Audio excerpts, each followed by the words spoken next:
What's up guys, Sean here, and today we're going to talk about whether or not Brie Larson and Captain Marvel ruins Avengers Endgame.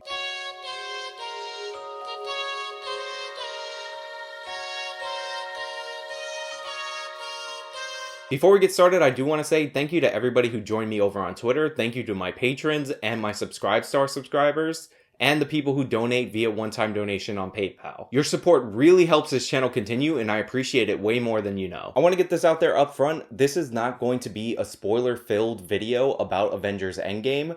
I know I was fortunate enough to be able to see it over the weekend, but ticket sales went crazy, and even though people like me might feel like everybody's already gotten to see it, I know that some of you have been waiting to go see it, and some of you are a little worried about Captain Marvel and you want to know whether or not she's in the movie a lot or she ruins the movie before you give Marvel any of your money. I'm going to focus mainly on Brie Larson and the controversy. I may mention how long she's in the movie and whether or not, in my opinion, she had a big role in the movie. If you consider that a spoiler, then I guess you got to click off.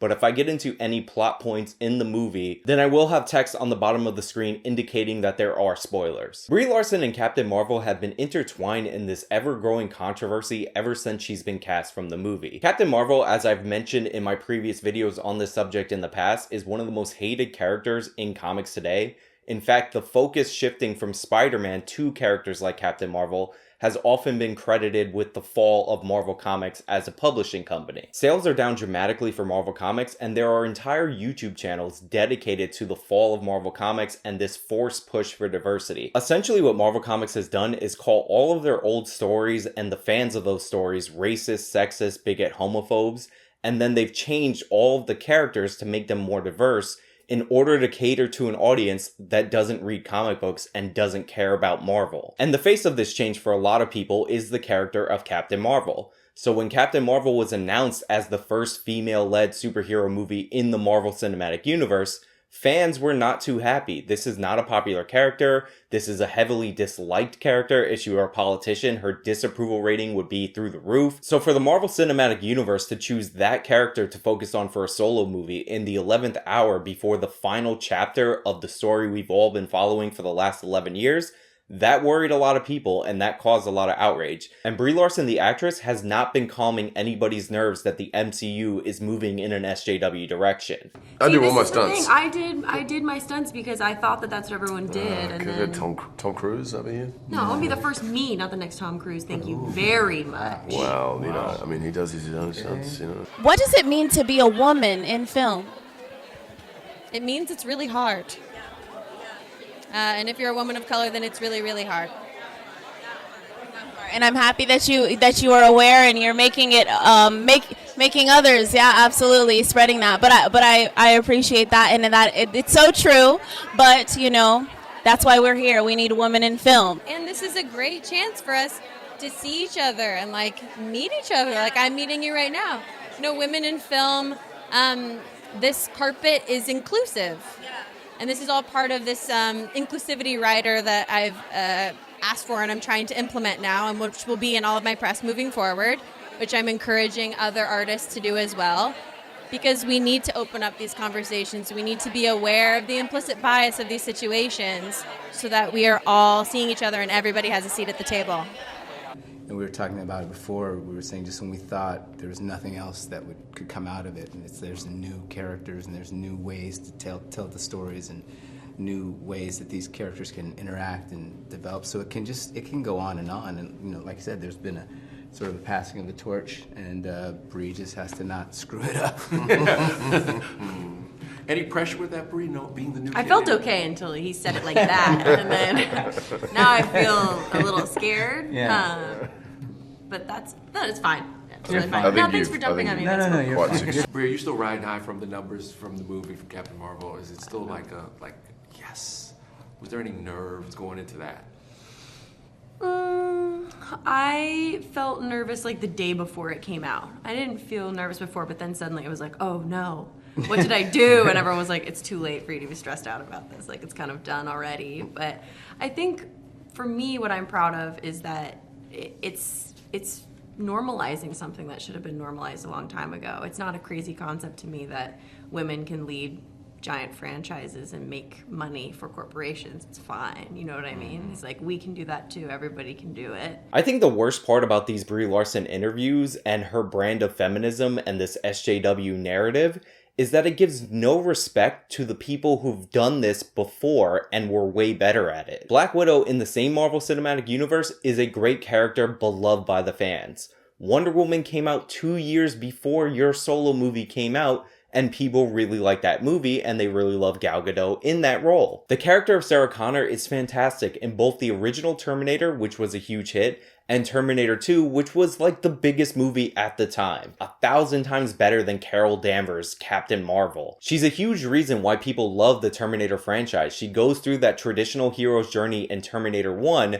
and in T2, one of the most beloved sequels of all time, they actually build on her character. And we all understand why, based on the events of Terminator alone, she became the crazy badass that she is in the beginning of T2. Her character has 2 organic arcs that feel real. The first one, she's somebody without a purpose who finds her purpose, and that is to protect and raise the leader of the resistance. By the time the second movie rolls around, she's nearly insane from the events of the first movie, and she's obsessed with protecting the leader of the future resistance, her son, John Connor. But she learns through the course of that movie that it's not all about protecting John Connor, it's about raising him to be the person who would lead the resistance. She changed and grew like an actual person would, confronted with the circumstances that she was confronted with. She didn't just say, I'm already the most amazing person ever, and the whole world needs to bend to me. Now, with all that being said, thankfully somebody at Disney, somebody at Marvel, maybe it was the Russo brothers, decided to go in the right direction, and Captain Marvel is very minimally involved in this movie. I got a lot of comments in my last videos on this subject from people that were worried that Captain Marvel was gonna somehow become the main character in Avengers Endgame, and I'm happy to report she's barely in the movie. Don't get me wrong, she's not good or likable when she's in the movie, but she's not in the movie a whole lot, and I think that her role was significantly cut down. I never bought into the idea that there were 2 cuts, one with more Captain Marvel and one with less Captain Marvel, but after seeing the movie for myself, I definitely believe that is the case. While this movie does reward you for seeing every other movie in the MCU, there's an exemption to that rule, and that exemption is Captain Marvel. So if you didn't see Captain Marvel, you weren't interested in Captain Marvel, and you're worried that you won't be on track or up to date by the time you get to Endgame, you have nothing to worry about. Nothing in that movie is relevant to this movie at all, other than the fact that Captain Marvel is sometimes standing around in this movie. In fact, one of the key reasons that I'm actually buying into the 2 cuts of this movie narrative is the end credit scene of Captain Marvel seems like it would take place in this movie, and it seems to have been cut because the way she's introduced is completely different than the way she was introduced in that last movie, and we don't usually see that from end credit scenes that are supposed to be scenes in the actual Avengers movie. Overall, I really enjoyed this movie. It's not as good as Infinity War, but as a conclusion to the stories we've been following for the last 11 years,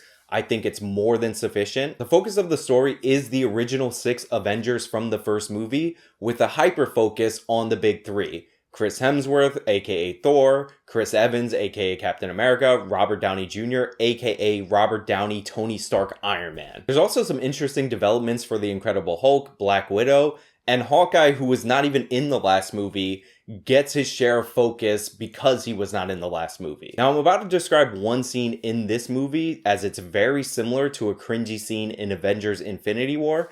This counts as the most minorest of minor spoilers, but I'm gonna put the text up there because honestly, I don't think I'm gonna go into any major story threads in this movie at all. So this is the closest thing to a spoiler in the entire video coming up. So turn off the video if you don't want to see it. So in Avengers Infinity War, there's this scene where Scarlet Witch jumps down from guarding Vision in order to help Michonne from Walking Dead and Black Widow. And that was the girl power moment of Avengers Infinity War. So the minor spoiler that I'm giving you is that exact same scene happens in this movie, except it's every female ever in Marvel basically in that scene. It's super cringy. It's definitely out of place. Unlike that scene where Scarlet Witch actually saw 2 people in trouble and decided to help out the 2 people in trouble, this one has no justification.